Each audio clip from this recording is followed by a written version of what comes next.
Welcome to the Real Crime Diary Daily Dose of Crime, Murder Mondays. I'm your host, MHB, uncovering the chilling realities that lurk beneath the mundane. Today we peel back the layers of serenity that cloak our rush hour roads to reveal a stark truth that the freeways, arteries of our everyday lives can become stages for human tragedy. Our journey takes us to a stretch of the 55 freeway in Orange County, a familiar path for many, now marred by memories of a day that changed everything for one family. It was here, on a day like any other, where a young boy, Aiden was caught in the crossfire of a senseless act of road rage. A life ended before it truly began. So as you settle in, driving along or sitting at home, join me on a story that is as heart-wrenching as it is unimaginable. Because while the roads might carry us to work, to school, or back into the arms of our loved ones, as we'll learn today, they can also carry something much darker. And it's our job to shine a light on these harsh realities, to understand, to learn, and ultimately to prevent history from repeating itself. Stay tuned right here on The Real Crime Diary. On a day like any other, with the California sun casting its hopeful morning rays, a freeway becomes the stage for an unthinkable tragedy. This is the true tale of how a series of mundane moments merge into a nightmare. It's May 21st, 2021, and traffic hums along the 55 freeway. Aiden, a bright-eyed 6-year-old, sits proudly in his booster seat. He's on his way to kindergarten, a journey he's made countless times, nestled in the back of his family's car. His mother, Joanna Clunan, is at the wheel, navigating through the push and pull of rush-hour commuters. As they drive, a seemingly minor event transforms into a catalyst of horror. A white Volkswagen Golf sport wagon careens into view, cutting off their path quite abruptly. The driver of the Volkswagen, in a perplexing act, flashes a peace sign which, through a mother's protective gaze, feels anything but peaceful. It's the kind of gesture that chips at your sense of safety, even if you can't fully explain why. And how does one react when safety is threatened, when each second is a collision between civility and raw, unfiltered emotion? In a split second of human frailty, Aiden's mother responds, the extension of a middle finger. It's an act of defiance that many, in the heat of a moment, might see as inconsequential. In the flow of metal and rubber on this Californian freeway, it's a fleeting moment destined for the rearview mirror. Tragically, it wasn't, because within the confines of that Volkswagen, Marcus Aris is watching. This interaction, so small yet so significant, ignites a fury in him. There is no return to anonymity on the freeway now. The stage is set for irreversible actions. Authorities tell us that what follows is a decision that will haunt a family, a community, and perhaps a whole society forever. A gun. A loud bang muffled by the engine roars and radio tunes. A bullet leveled by anger races through the morning air, cutting through metal until it reaches its unintended destination. Aiden's mother continues driving, unaware for a moment that the world has irrevocably changed. It's not until she hears that heart-shattering ow from the back seat, a word so tiny, so simple, yet overflowing with dread. It's Aiden's voice, a voice that now echoes through our collective memory. She pulls over, panic thickening with each heartbeat. The freeway's rhythmic motions slow around her. She flags down an off-duty police officer, a serendipitous guardian amidst the chaos. As she glances back, she sees it, her son, his head hanging limp. The sharp clarity of motherhood tells her what we all wish it wouldn't, that Aiden's little body is fading fast. With hands that were meant to protect and comfort, she cradles him, her love now a futile shield against a bullet's damage. The following moments are a blur of sirens and the crescendo of pained disbelief. Aiden's mother recalls him slipping away as she tried to stanch the bleeding, a visceral image no parent should ever have to paint with their words. The scene lingers stark in the court records. The damage, a young life punctured in heart and lung, innocence lost to a clash of anger and cold steel.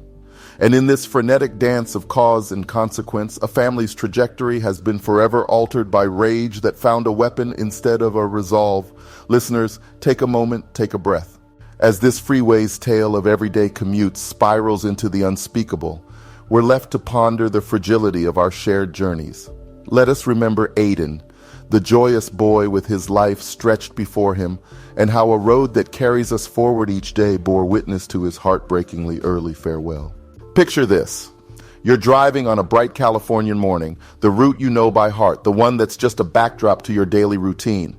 That's how May 21st, 2021 began for Joanna Clunan, Aiden Leos's mother.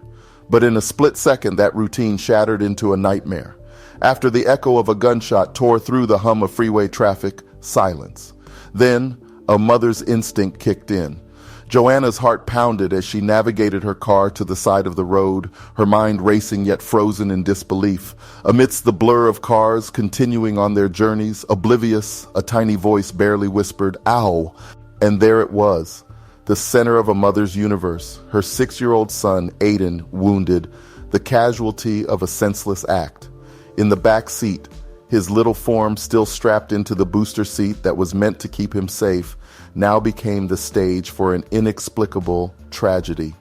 The sound of Aiden's mother's 911 call is something you can't forget. The panic, the raw terror in her voice as she desperately sought help for her son. The recording played in the courtroom echoed in the ears of everyone there, a stark reminder of the human cost of road rage. Imagine her holding Aiden, pressing her hand against his chest in a futile attempt to stem the tide of life rushing out of him. Nothing prepares you for that. No manual, no warning. There are no words to encapsulate the horror, the helplessness she felt as she clung to her son, his life slipping away. The aftermath of the shooting rippled out with the urgency of a high-speed chase.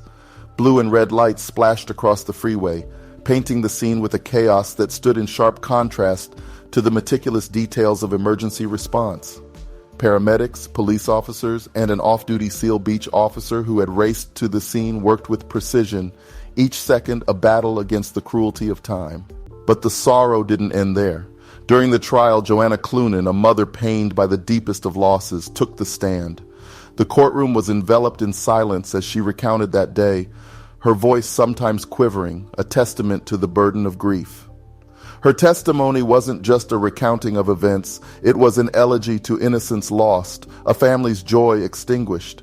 Every detail she provided felt etched into the collective memory of those present. "I saw his head hanging down," Joanna recalled, her words painting a visceral image of the moment her world imploded. It was heartbreak palpable in the air, weighing heavy on all who bore witness to her pain. The shooting wasn't a momentary shock. It was the epicenter of an emotional quake that shattered the community's sense of safety. How could something like this happen here on the road we all share, among neighbors heading to work, children on their way to school? Aiden's story is a jolting reminder that life can change not just at the crossroads, but on straight, seemingly safe stretches of our daily paths.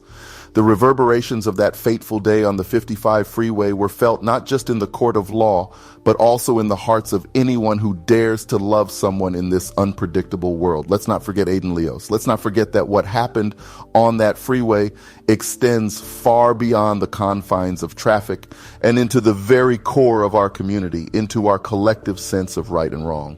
It's a sorrow that asks for more than empathy. It demands action, change, and remembrance. And as we ride alongside Joanna Clunan on this journey that no parent should ever have to travel, we're reminded of the fragility of safety, of life, and of the monumental love that binds a mother to her child. Love that endures even the most unbearable sorrow. Nothing clutches the heart of a community tighter than a brisk call to action following a senseless tragedy. The piercing echo of a 911 dispatcher's urgent voice filled the airwaves, and what followed was a meticulous fusion of police work and public fervor, a relentless pursuit that put the wheels of justice into rapid motion. It began with a description, earnest appeals from law enforcement for any shred of information. A white Volkswagen Golf Sport wagon was the vehicle in question, linked inexorably to the heart-rending death of a child. The image of Aiden, innocent and light-hearted on his way to kindergarten, contrasted hauntingly with the chilling anonymity of the vehicle's occupants as they fled the scene. As tips poured in and leads were followed, the manhunt intensified. The shared objective was palpable, to capture the individuals responsible for shattering the community's sense of security. Aiden's story resonated profoundly, uniting residents in their outrage and sorrow. The urgency was more than a race against time. It was a call for justice, a call that sparked a fire in the hearts of people near and far. The approach to tracking down Marcus Ares and his girlfriend Win Lee was methodical and underscored by the weight of collective resolve. This was no mere search. It was a societal demand for accountability. The details we now have are a testament to the unyielding spirit of the investigation, security footage scrutinized, phone records traced, every forensic technique employed with precision. Imagine, if you will, an intricate web of information collected, each strand connected to form a clear picture of the suspect's movements post-incident. From an abrupt change in appearance, Ares' shaved beard a feeble attempt at anonymity, to the calculated attempt to hide the vehicle in a relative's garage, all signs pointed in their direction, and then a breakthrough, a crystallized moment born from diligence. The couple was intercepted outside their modest residence in Costa Mesa, mere weeks following the shooting, a profound mixture of relief and unrest palpably settling in across the county. But what cannot be overlooked amidst this arresting development is the human element, the stories and the lives touched by this ordeal. It is sobering to remember that behind each methodical step towards capture, there were tears, vigils, whispered prayers, and clenched fists hoping against hope for closure.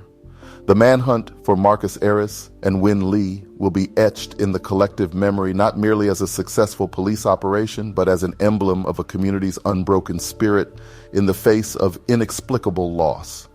The arrest marked a pivotal chapter in a story that's far from over, yes, but one that has galvanized us in pursuit of a future free from such senseless tragedies on the very roads we traverse daily.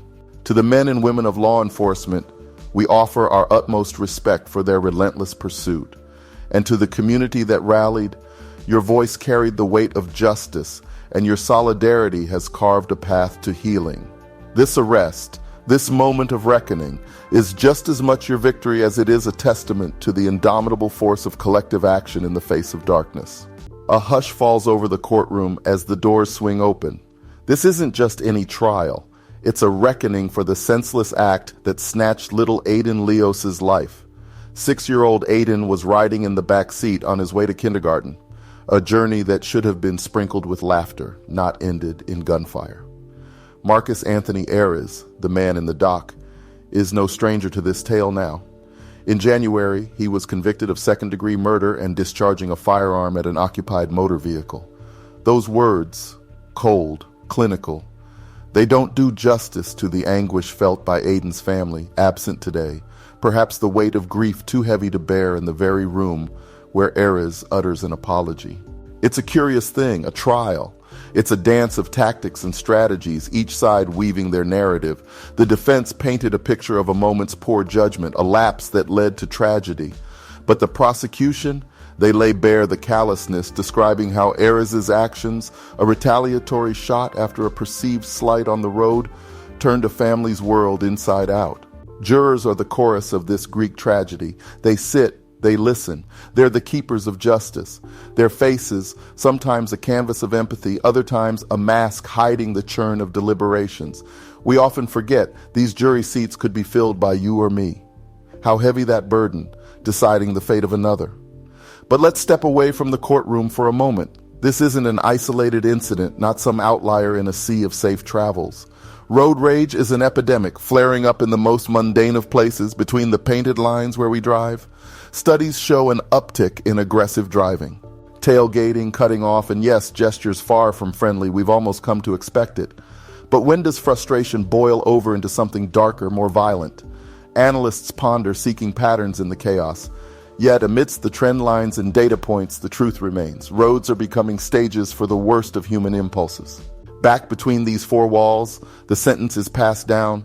40 years to life. There's a gasp, a murmur. It's justice, some would say. A deterrent, perhaps, for others blinded by anger behind the wheel. The impacts ripple out beyond today, beyond Aiden. Families like the Leos brace against a tide of memories that crash forth at every mention, every thought of their loved ones. And the witnesses, their words etch a haunting testimony, but it's their silence that speaks volumes of the trauma endured. Why did it happen? A question echoed in empty rooms and crowded courtrooms alike. If only we could steer the course of human nature as easily as a vehicle on freeways. If only remorse could reverse time, could bring back a young spirited soul who had kindergarten adventures awaiting him. And so we ask ourselves, where do we go from here? This courtroom will empty. The jurors will return to their daily lives. But Aiden's story and the broader tale of road rage, they'll continue to unfold on freeways and in families long after the gavel has fallen. As we navigate the twists and turns of Aiden's story, you might feel the urge to reach through the speakers, somehow change the past.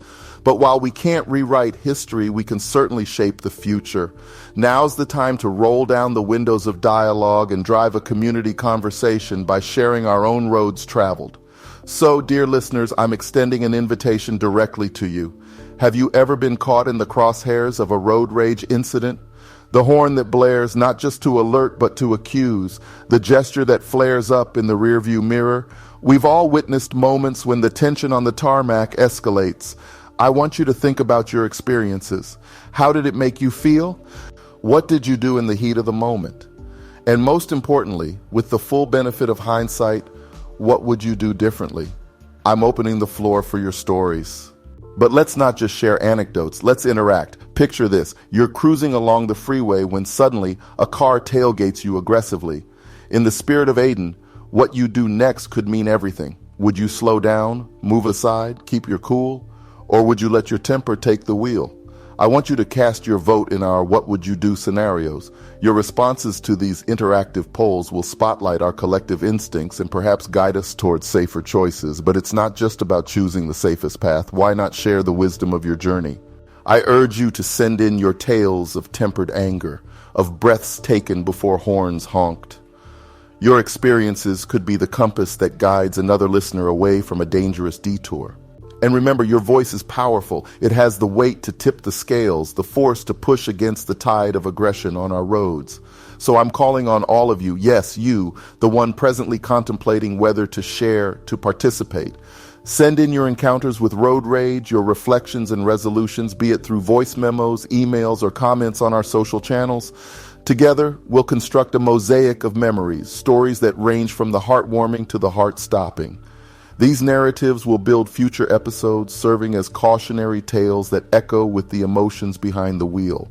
In the spirit of remembrance and resolve, for this episode's interactive poll, which is live on our website right now, we're asking, should stricter laws be implemented against road rage?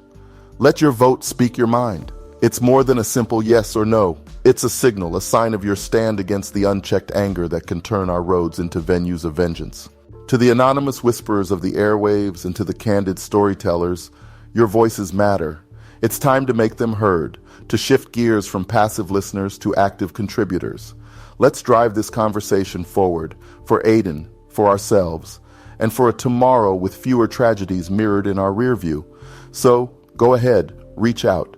Let the airwaves carry your story and let our community echo with your message. Let's turn Murder Mondays into Mending Mondays, as we stitch together the tapestry of our shared roads with the thread of change. And remember, this isn't just monologue, it's dialogue.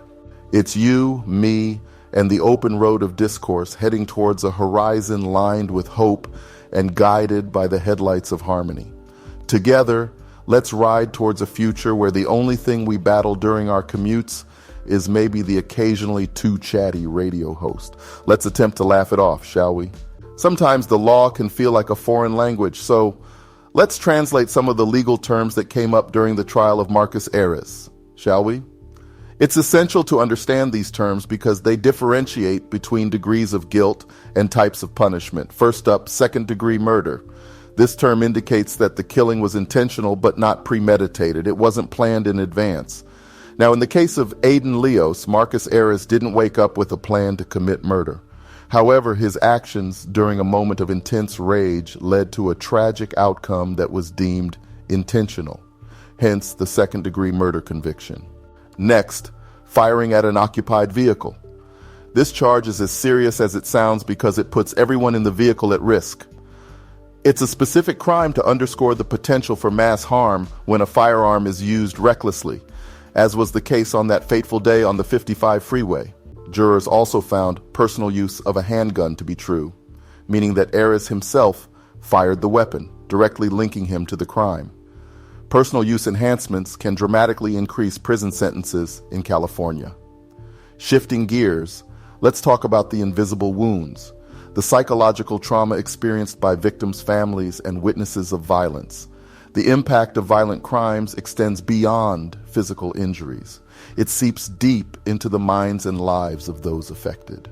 For Aiden's mother, the traumatic aftermath isn't just a memory, it's a reality she confronts every day. I spoke with Dr. Marianne Goodman, a trauma psychologist, about the effects of such events. She explained that the sudden and violent loss of a child can lead to complicated grief. This form of grief is intense and long-lasting, often accompanied by disbelief, anger, and a deep yearning for the deceased. The tragedy that unfolded on the 55 freeway is an extreme and heartbreaking example of how a single moment can leave scars that last a lifetime. But it's not just family members who suffer. Witnesses, such as the off-duty police officer who aided Aiden's mother, and jurors exposed to the emotionally charged evidence can experience what's called secondary traumatic stress. It's like the ripple effect from a drop in the water, trauma spreading beyond the initial point of impact. Educating ourselves about these legal and psychological terms helps us understand the wider repercussions of road rage incidents. It highlights the enormity of the consequences that follow a split-second decision made in anger. As we unpack the layers of this profound sadness, we can't help but be reminded of the fragility of life and the importance of patience and restraint at the wheel. Remember, the road is shared by many lives, each with a story, each with loved ones, and all deserving of a safe journey. It's not just about driving without traffic. It's about driving without tragedy. Our roads must be not only thoroughfares for travel, but also pathways for understanding and compassion. As the haunting echo of the testimonies and the verdict fade, we're left grappling with a weighty silence and a heart-wrenching question hanging in the air. What now?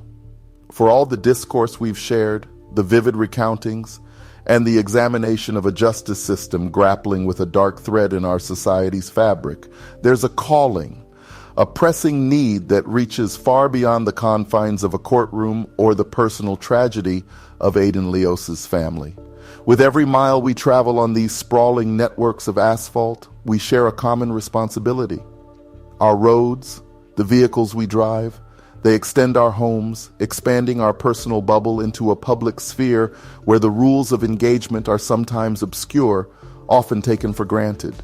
It begs us to ponder, how do our individual actions ripple through the lives of fellow travelers? In the midst of all this, I've seen a beacon, the community, you all coming together not just in sadness but in purpose. There's strength in that unity, in the collective resolve to say, enough is enough. Organizations and grassroots movements are stepping up, advocating for road safety, seeking to combat the rage that seems all too present behind the steering wheel. Take, for example, the Drive Kindness Initiative, a movement born out of tragedies like Aiden's. It's a pledge, an ethos asking us to think twice before letting anger take the wheel, to offer a smile instead of a grimace, a wave instead of a fist. It's fostering patience in our daily rush, extending understanding where we might otherwise impose judgment. We're also seeing educational programs reaching into classrooms, teaching our youth the import of empathy and good citizenship on our roads. These young minds will be behind the wheel soon enough, making decisions that could spell life or death in the blink of a turn signal. And that's just the beginning. Technology leaps are engineering vehicles equipped with systems that detect and temper aggressive driving behaviors. Road designs are being reimagined to accommodate not just the flow of traffic, but the ebb and pull of human emotions. But these endeavors, as vital as they are, only thrive with our support. Each of us holds a piece of the puzzle, the key to a future where road rage is an anomaly, not a norm. So I ask you, listeners, how will you contribute to this metamorphosis? Will you mindfully curb the rise of anger on your next commute?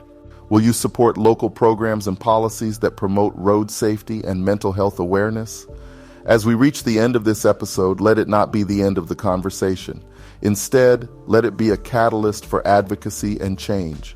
Our daily routes don't have to be mere paths from one point to another, shrouded in the anonymity of our vehicles.